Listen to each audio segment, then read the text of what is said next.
as the country gets to grips with the various political offers coming towards them from the different parties and starts to make their choice about who should be the next Prime Minister, or perhaps stay on, depending on your viewpoint, we'll see, there is still the matter of parliamentary business to tend to. Parliament is set to be dissolved next week. So what happens to those bills that haven't fully gone through? How will the next few days pan out? Hannah White should be able to help us, Director of the Institute for Government. Good morning, Hannah. Good morning. I am right in saying Parliament dissolves next week, I believe. Tell us more. What does that mean? So that means at that point there are no MPs. They can't do any parliamentary business. Members of the House of Lords continue to be members of the House of Lords, but they won't do any parliamentary business. So the 16 government bills that are still making their way through Parliament have to be dealt with before then.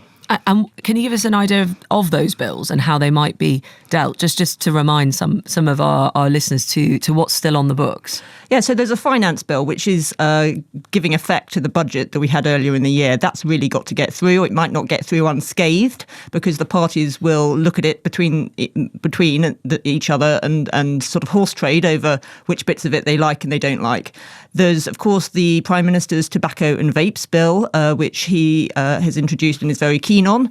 That has cross-party support, I think, but the Labour Party and other parties may wish to exact their pound of flesh over if they're going to let that go through. There's a Data Protection Act, which is a bit more controversial. That introduces some new rules actually around how parties can use data in elections. I'd be surprised if some of those more controversial elements get through.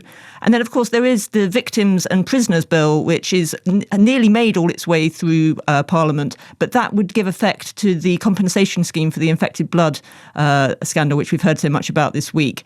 So a lot of people will be very keen to see that get onto the statute books. And will that? On that last one? I think it's very likely, given the degree of consensus that we saw earlier this week, that all parties will be keen to see that progress, yes. Is there a risk in the final days of a parliament that there isn't enough scrutiny applied to those last bills? Absolutely. I mean, if you compare to the sort of scrutiny some of these bills would typically get, the process is extremely cursory, and certainly concerns have been expressed by people in the past about things that have been got onto the statute book in wash-up. It's actually possible for a government to introduce whole new pieces of legislation at this stage if they want to, yes. So it's unlikely, but in the past, for example, we've seen legislation deemed necessary to do with Northern Ireland, for example, to be brought through just because ministers felt that wouldn't be able to wait until after an election.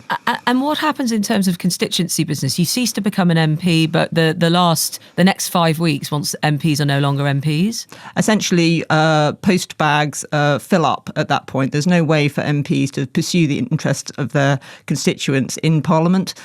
If you're a sitting MP, you'll, of course, be trying to think about you'll be aware of the correspondence you're getting, and you'll be wanting to persuade your constituents to re-elect you in order to deal with ongoing cases, new cases which are coming through. Essentially, if you're listening and you're in dialogue with an MP, get it done in the next few days and see what happens. That would be my recommendation. Hannah White, Director of the Institute for Government, thank you. Good advice.